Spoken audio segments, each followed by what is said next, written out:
옛날 말로 섣달, 그죠? 동짓달 지나고 섣달 초하루가 시작이 됐습니다.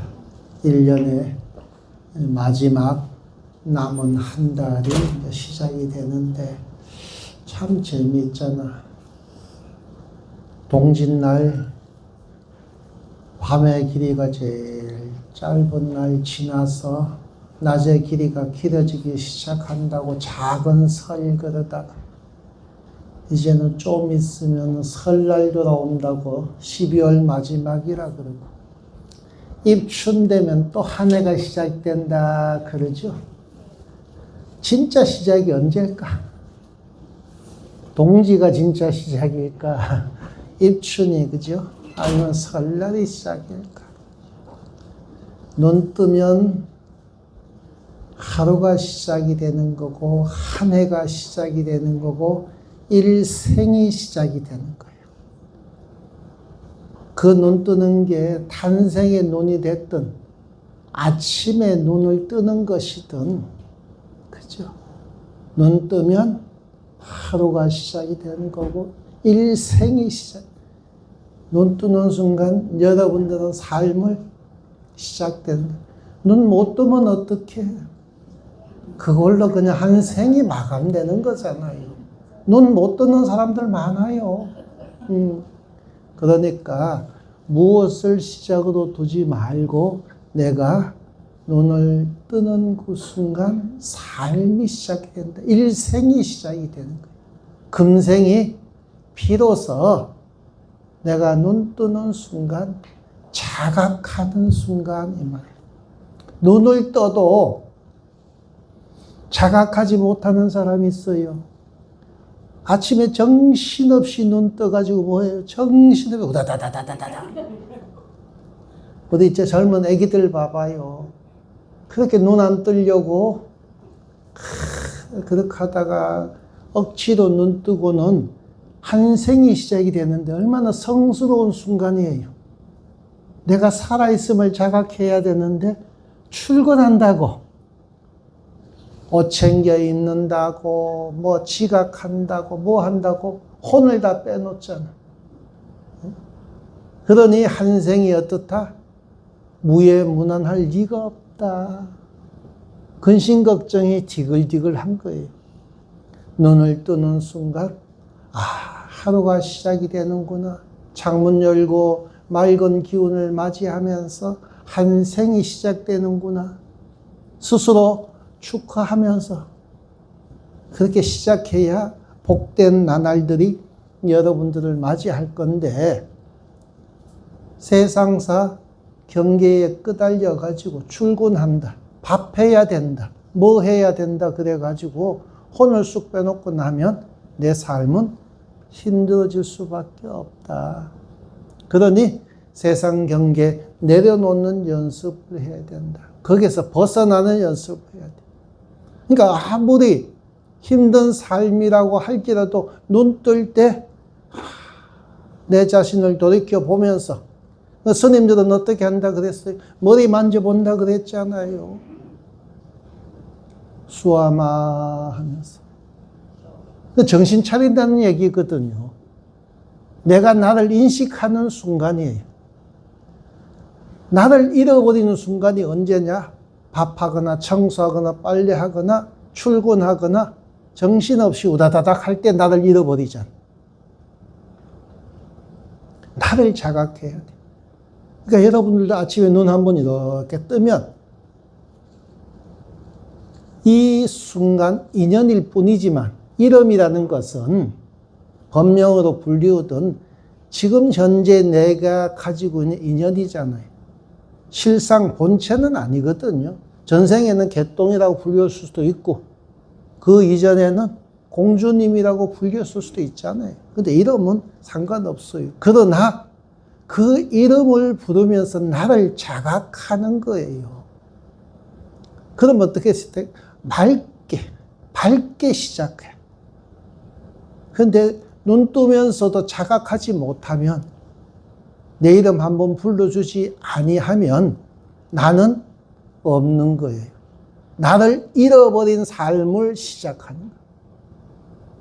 이제 항시 드리는 말씀이지만 우리의 삶이라는 것은 나를 자각하지 못하고 시작하는 삶이 분명했어요. 누구네 아들, 딸, 그죠? 누구네 엄마, 아빠로 불리우고 회사에 뭐로 불리우, 김부장, 그죠? 뭐로 불리우다가 이제 나를 자각할 수 있는 시간이 돌아왔는데도 자각하지 못하면 평생 나를 잃어버리고 사는 거예요. 그럼 나를 잃어버린다는 건 뭐예요? 그 경계업에 이끌려 산다는 거예요. 옛날에 어떤 스님께서 법문을 하시면서 그런 말씀을 하셨어요. 사람이 몸을 움직이면, 진각국사께서 말씀하셨는데, 몸을 움직이면 사람이 알아보고, 마음을 움직이면, 우리는 마음을 많이 움직이잖아요. 그놈은 그거 어떻게 한번 해버릴까? 그놈 망해버렸으면 좋겠다.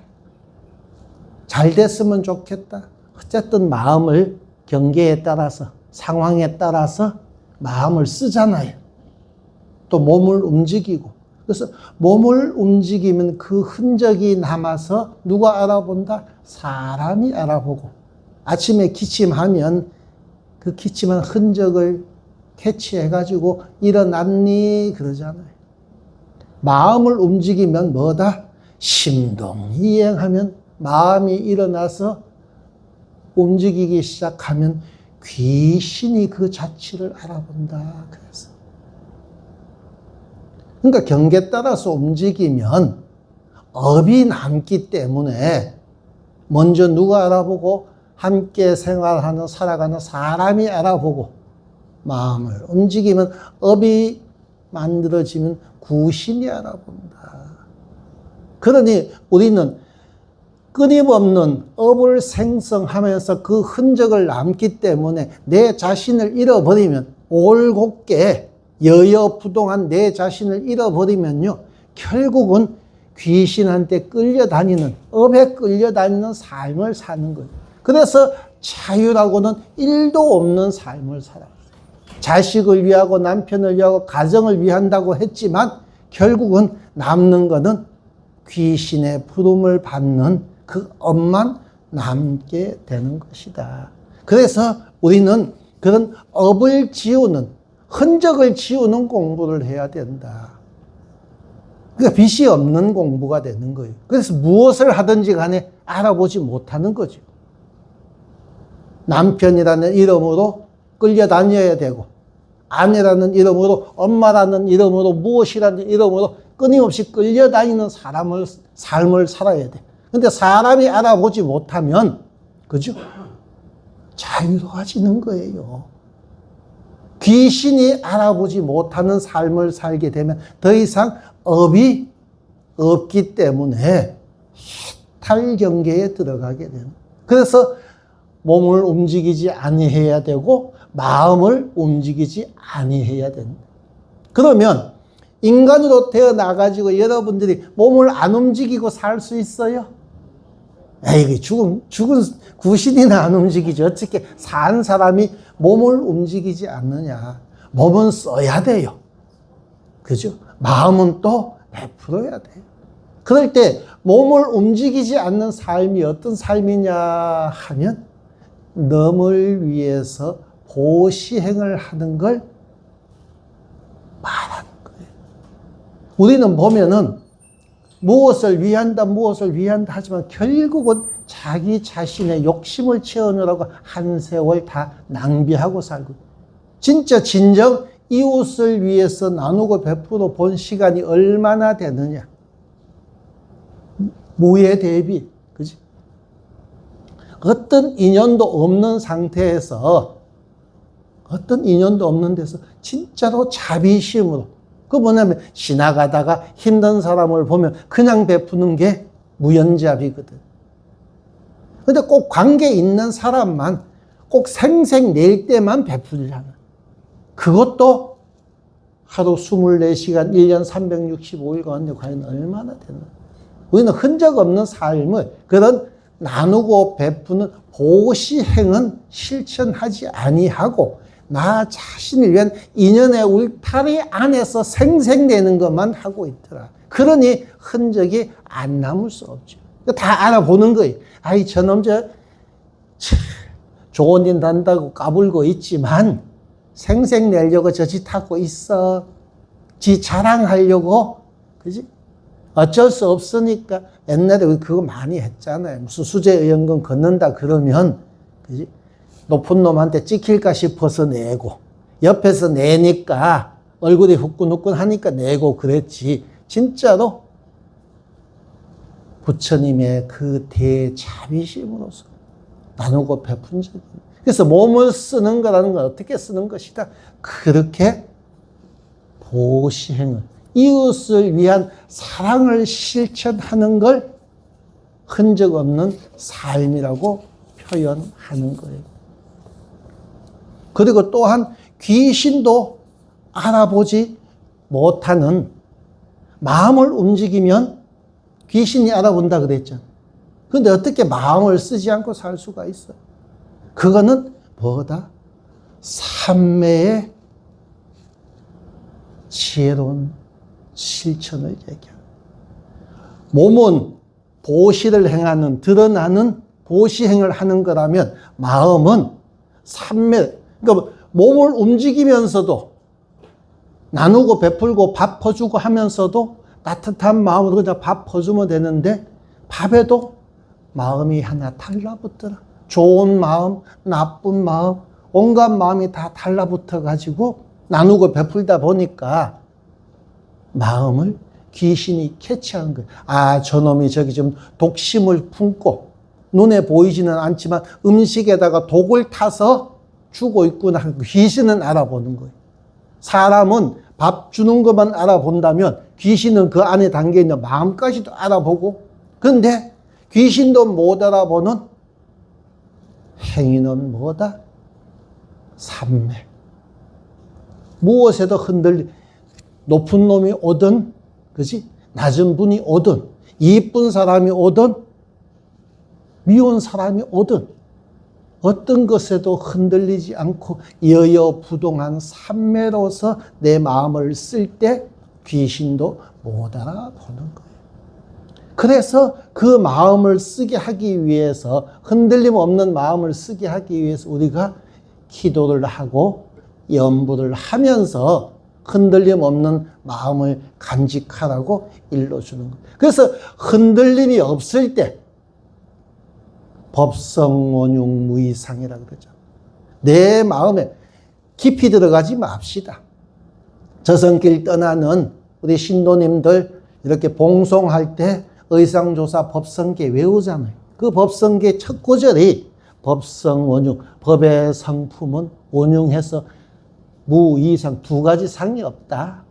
그렇게 해석하지 말고 내 마음 속에, 그죠?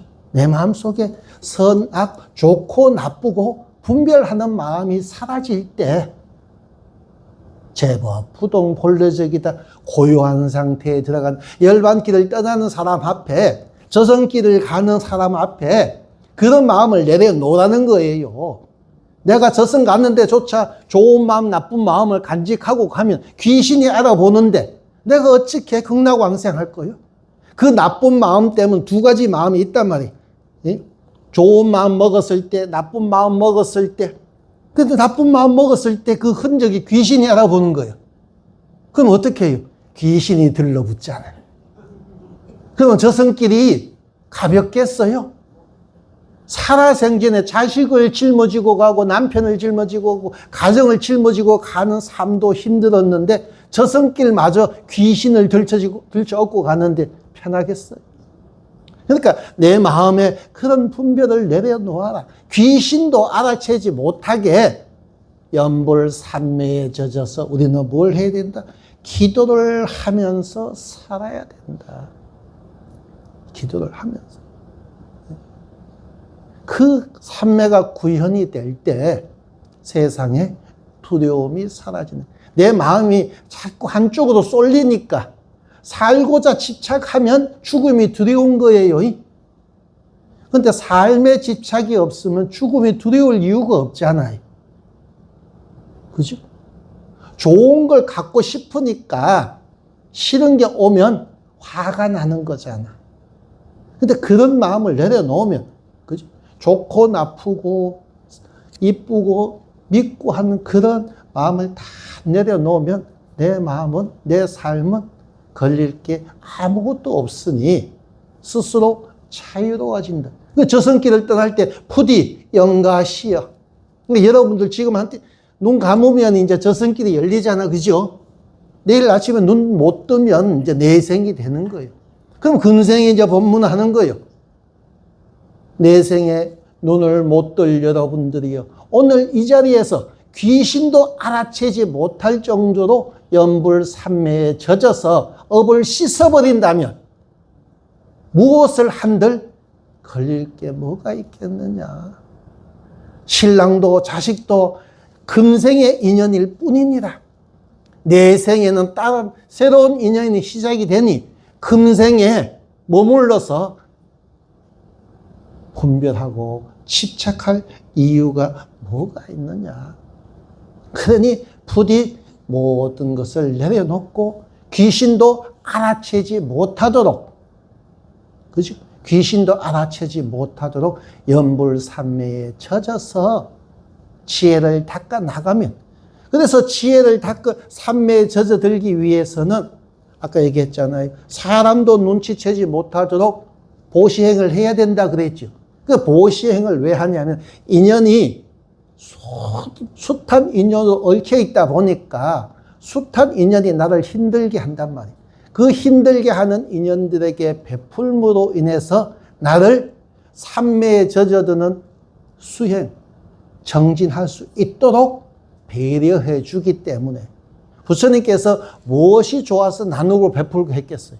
그러나 그 나누고 베품을 통해서 현실적 여유를 얻었고 그 현실적 여유를 통해서 기도를 하니까 산매에 젖어들게 되는 것이고 산매에 젖어드니 귀신도 알아채지 못하는 대자유 해탈을 얻게 되는 거다. 그러니 그 해탈이 어떻게 된다? 지혜를 발현하게 되죠. 그래서 산매를 통해서 지혜를 증득하게 되는 거다. 그 지혜의 증득이 첫 번째가 나눔에서 비롯되는 거다. 사람의 눈도 못 속이는데 귀신의 눈을 어떻게 속이겠어요? 그래서 사람의 눈을 속이려면 나누고 베풀 줄 알아야 되는 거예요. 사람의 눈을 근데 속이려고 속이는 게 아니라 나누고 베풀면 그 사람이 나를 자유롭게 해주니까. 내가 일어나더라도 저놈 어디 나가나 보다 하고 부르지도 않고, 그죠? 자유를 줄 때가 많잖아요. 애가 나갈 때 굳이 불러가지고 뭐 어디 가냐 뭐 하냐 안 묻고 그냥 아이고 연애하러 가나 보다 하고 자유를 주죠. 그건 어떻게 했기 때문에 그래? 자식이 나에게 믿음을 줬기 때문에, 사랑을 나눔을 통해서 믿음을 줬기 때문에 간섭을 안 하죠. 내가 나누고 베풀지 안 하고 믿음을 안 줬는데 어찌 엄마가 야 너 신새벽부터 어디 가냐? 그 귀신같이 이렇게 뭐 화장해갖고 너 누구 만나러 가냐? 당연히 이런 얘기 나오잖아. 그래서 여러분들은 나눔을 보시를, 그래서 육바라밀 가운데 첫 번째 있는 게 보시행위. 그래서 첫 번째 쓸데없이 보시하라고 한 거 아니에요. 물론 관계 속에서 당연히 서로 협력하면서 살아야 되기 때문에 나누라고 했지만 불교적 입장에서 나눔은 내가 산매를 구현해서 지혜를 발현하는 첫 단계가 나눔이거든. 관계의 극복이거든. 그래서 신뢰가 형성이 되면 기도를 할 수가 있고 기도를 하면 산매가 구현이 되고 산매가 구현이 될 때 지혜가 발현되니 그 자리가 바로 깨달음의 자리가 되는 것이다. 그래서 공덕을 통해서 지혜를 발현해 나가야 되는 것이다. 그래서 모든 것은 공한 존재여 최상용이라고 스님들 법문 많이 하잖아요. 그 본체는 여여부동한 그 본체는 공하잖아요. 무엇이라고 할 게 없다. 없다는 게 아니에요. 불교를 갖다가 허무주의적으로 공하다, 없다라고 하죠. 무엇이라고 할 게 없다는 거예요. 무한한 존재를 뭐라고 이름 부를 거예요. 그렇지만 그 무한한 공한 존재가 잠시 인연을 놔두어 내 앞에 연필로 인연을 놔둘 수도 있고, 남자, 스님, 그죠? 여자, 뭐 신도, 할머니, 그지? 수많은 인연상을 놔두잖아. 근데 그 인연상은 결국은 무엇으로 가치가 구현된다? 활용으로서. 그래서 최상류, 본체는 공하고 그 상은 인연일 뿐이야. 그러니까 여러분들 지금 살아가는 모습은 잠깐의 인연일 뿐인 거예요. 거기에 매이지 말란 말이에요. 여자의 한을 품고 살 필요, 내가 전생에 인연이 있어서 금생에 잠시 여자로 태어나서 이렇게 사는구나. 이렇게 가볍게 넘기고 또 더 나은 깨달음을 향해서 무엇을 한다? 어떤 역할을 할 것인가. 그 역할의 첫 번째가 바로 나눔에 있다. 보시하라. 그런 거예요. 내가 이 세상에 살면서 가치를 어떻게 구현하느냐 하면 존재 자체로 무한 가치를 갖고 있는 건 없어요. 부처님이, 그죠? 부처님인 까닭은 중생을 위해서 법문을 설하시고 구원의 손길을 내밀었기 때문에 무한하신 거거든요. 부처님이신 거거든요. 그러니까 여러분들도 존재 그 자체, 다이아가 존재 그 자체로 무슨 의미가 있어요? 깎고 다듬어서 이쁜 데다가 차리하게 하니까 빛을 발하는 것이지, 다이아몬드를 갖다 어두컴컴한 금고 속에다 넣어놔봐. 빛이 있어요, 없어요? 아무 의미가 없는 거예요. 작용을 통해서 공한 여러분들, 그죠? 잠시 이러이러한 모습으로 현신에 있으나 무한작용, 나누고 베푸는 무연자비로서 그 가치를 구현하면 사람도 알아보지 못하고 귀신도 알아보지 못하는 대자재, 대해탈인이 될 것이다. 그래서 우리는 끊임없이 나누고 베풀면서 살죠. 여러분들 돈 얘기 한번 해볼 거예요. 나 돈 좀 있었으면 좋겠어. 네? 좋은 일 하려고 하는데도 요새는 몸이 시들시들 하니까 돈 갖게 할 수밖에 없더라고. 옛날에 몸으로 됐잖아요.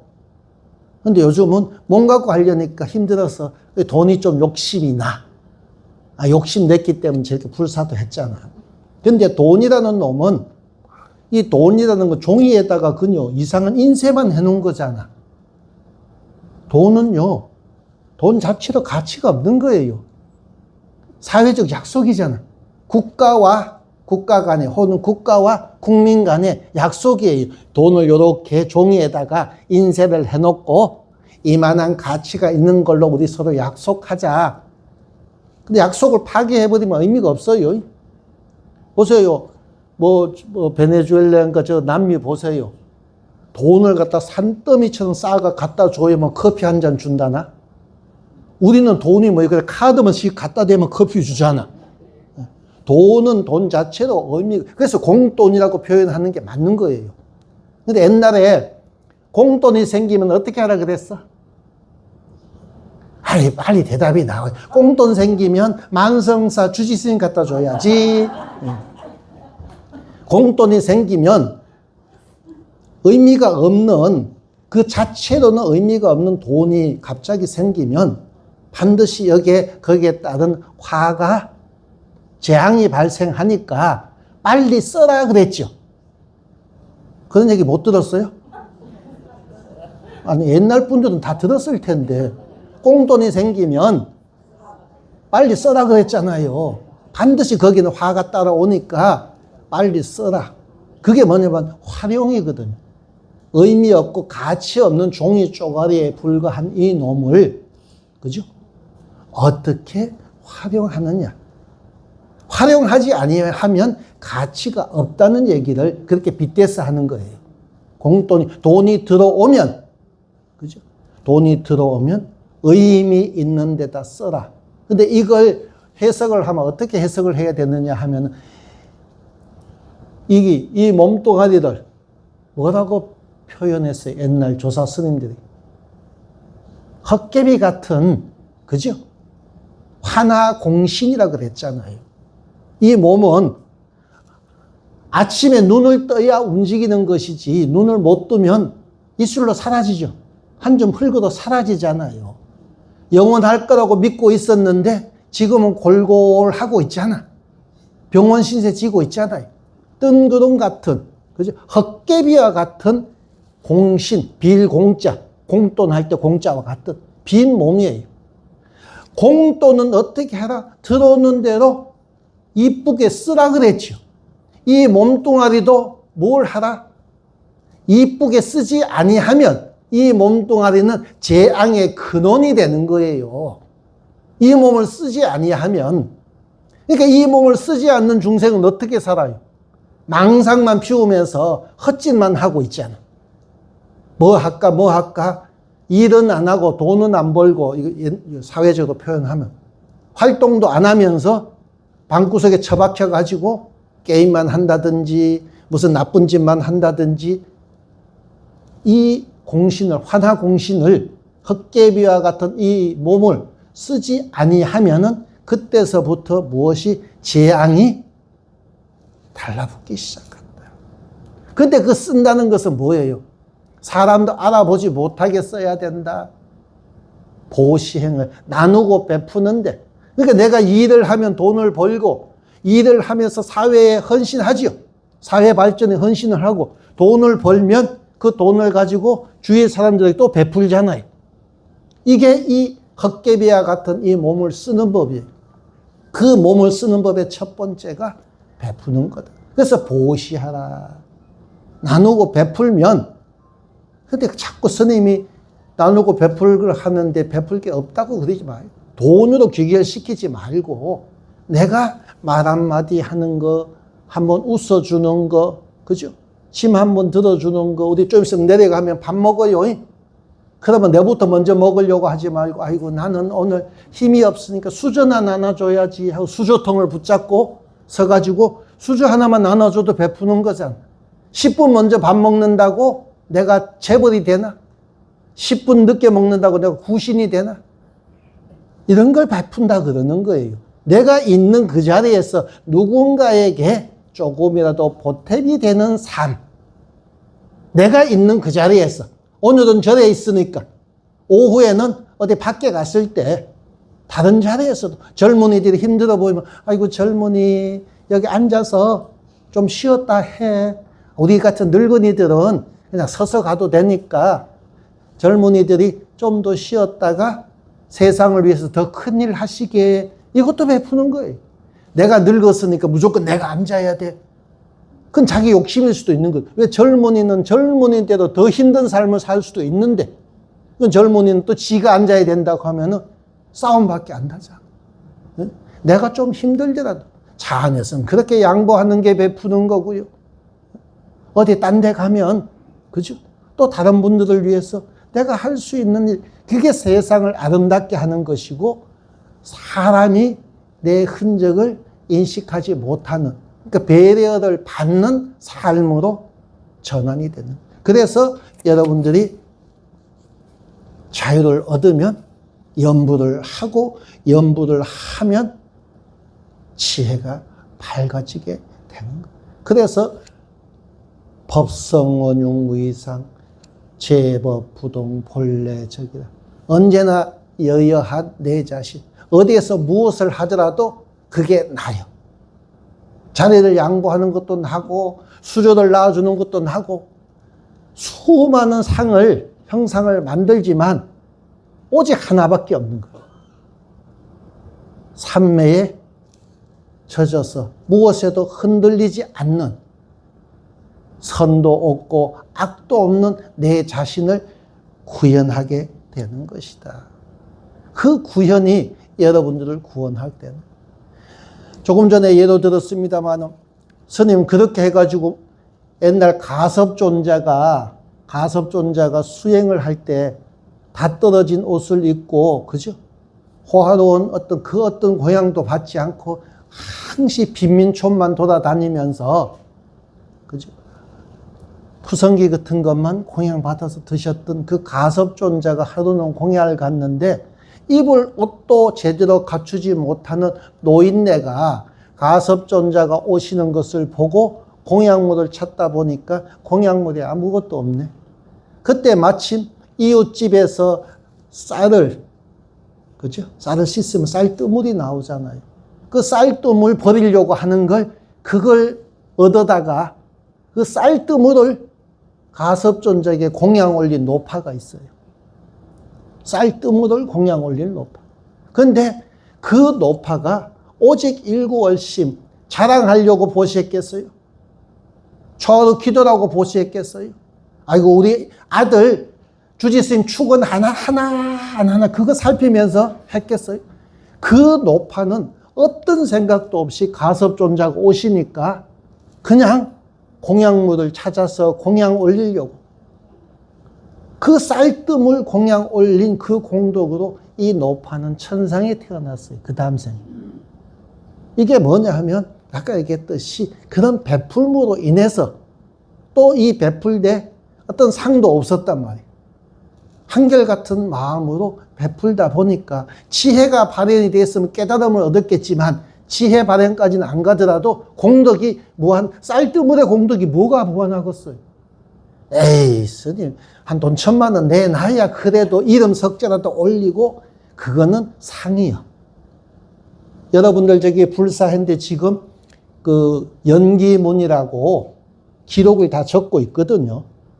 이러이러한 사연으로 진만 주지 스님이 작년도 이렇게 와서, 그죠, 개원을 해서 작년 9월 달에 저 법당을 낙성하고 내년 1월 5일 날 점안을 해서 이렇게 부처님을 모십니다 해서 연기문을 다 적어 놔야 돼요. 그리고 거기에 이제 그때 살았던 대중들 이름도 다 적고, 뭐 회주, 수암, 뭐 부주지, 일화, 뭐 다 적고, 시주하신 분들 있으면 시주자 명단을 다 적어요. 근데 그거는 여러분들이 하도 성가시게 하니까 적어주는 거지. 그러나 진짜 공덕이 되는 건 뭐예요? 거기에 이름 석자 올라가는 게 아니고, 내가 지금 현재 천상에 가는 게 공덕이지. 예? 써달라니까 천장이든 만장이든 써드릴게. 그러나 거기에 목숨 걸지 말고 공양 올릴 때 흔들림 없는 그 마음, 공양이 공덕이 되고 그 공덕이 삼매가 돼서 지혜 발현으로 이어질 수 있도록. 그러나 끝까지 안 가더라도 이 쌀뜨물을 공양 올리 이름 석자 남기지도 못한 이 노인네 마냥 공덕이 된다 그러면 여러분들의 삶, 왜 천상에 나야 되느냐, 복을 받아야 된다는 게 아니라요, 그 인간의 자취를 지우고 나면, 귀신의 자취만 숨기면 이제 깨달음의 단계로 넘어가자. 사람도, 그죠? 못했는데 어떻게 귀신을 속일 수 있겠어? 그래서 우리는 공덕이 되게끔 뭘 해야 된다? 수행을 해야 된다.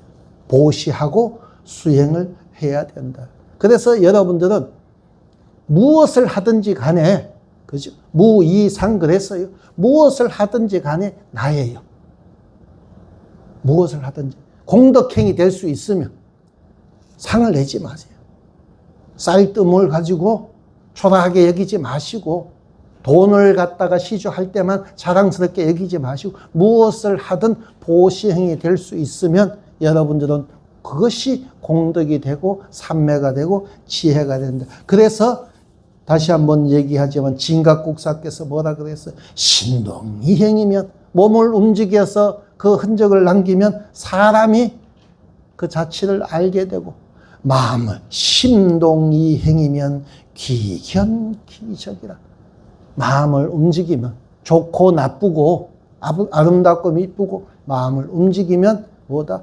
귀신이 그 자취를 알아본다. 그래서 뭔가 마음을 움직이지 아니하면 사람도 귀신도 그 자취를 알지 못할 테니, 이렇게 얘기했거든. 그래서 사람도 알지 못하는 것은 보시행이고 귀신도 알아채리지 못하는 것은 삼매행이다. 그래서 보시를 하지 아니하면 업의 굴레에 벗어나지 못하고 삼매를 구현하지 못하면 어디 가더라도 그 업이, 귀신이 달라붙는 건 업이잖아요. 내가 끔끔하니까 귀신이 달라붙는 거지. 그래서 꼭 여러분들 작든 크든 경계 두지 말고 보시하시라. 나누고 베푸는 걸 보시라 그래요. 부처님께 올리는 거는 공양이라 그래요. 부처님께 올리는 걸 보시라고 안 그래. 누누이 제가 말씀드리잖아요. 내가 보시하라는 건 부처님 전에 뭘 올리라는 얘기가 아니라 이기적으로 절이 잘 되려고 부처님 전에 공양하라는 게 아니고, 제일 먼저 하는 것은 내가 살아가는 삶 속에서, 그죠? 치열한 경쟁을 할지라도 경쟁은 경쟁이고, 그죠? 그 삶 속에서 끊임없이 나누고 베풀되 그 나누고 베품이 익숙해지면 삼매가 된다. 그러면 사람도 못 알아보고 귀신도 못 알아보게 되나니, 그래서 그러한 마음으로 한 해를, 그죠?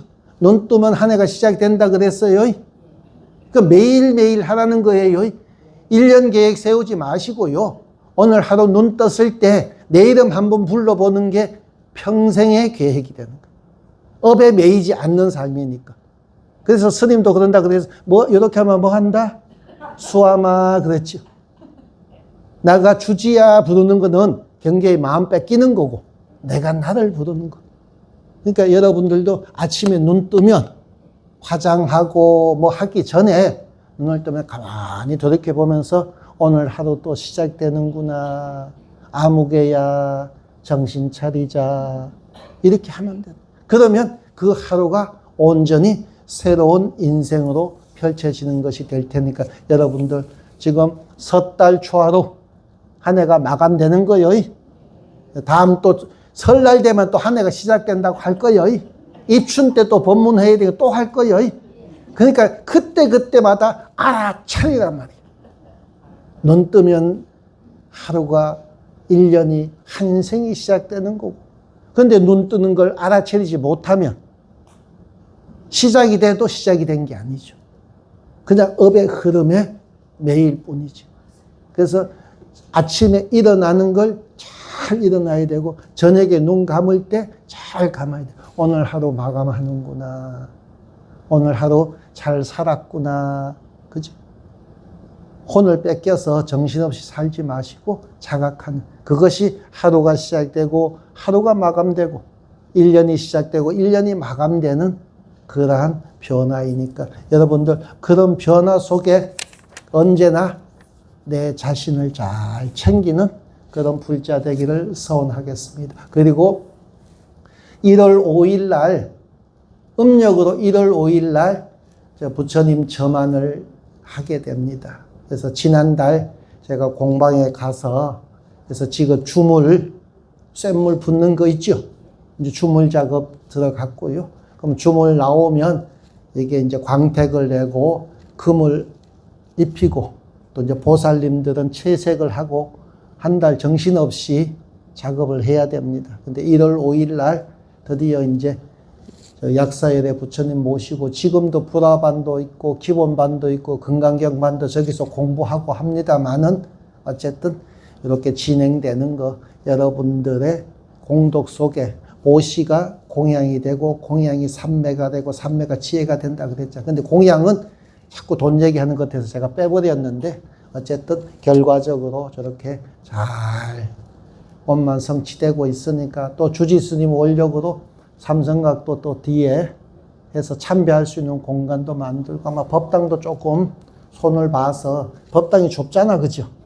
어떻게 법당을 새로 지을 수는 없고 편법으로 어떻게든지 간에 편안하게 기도할 수 있는 공간을 만들어 나갈 테니까, 제가 이게 회주 스님이 할 수 있는 보시행위잖아, 그죠?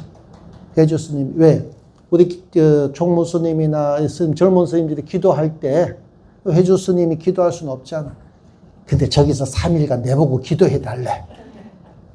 1월 5일 날 저만하고 6일부터 7, 8, 9, 3일 내보고 기도해 달래. 그러면 젊은 스님들이 해달라 그러면 해줘야 돼요. 네. 그게 내가 할 수 있는 보시 행위니까 여러분들 주지 스님과 원력을 맞추어서 이 만성사가 번창한다는 것은 이 지역에 살고 있는 사람들에게 의지처가 된다는 거죠. 그죠? 절이 커질 이유는 없어요. 큰 절은 건물이 큰 절이 아니라 세상 사람들이 따뜻하고 편안하게 쉬어갈 수 있는 버팀목이 되어주는 게 큰 절이에요. 그래서 만성사가 큰 절이 될 테니까 주지스님과 함께 잘 불사도 하고 기도도 하는 불자 되시기를 발언하면서 흔적 남기지 않는 삶을 삽시다. 귀신도 못 알아봐야 돼요. 예.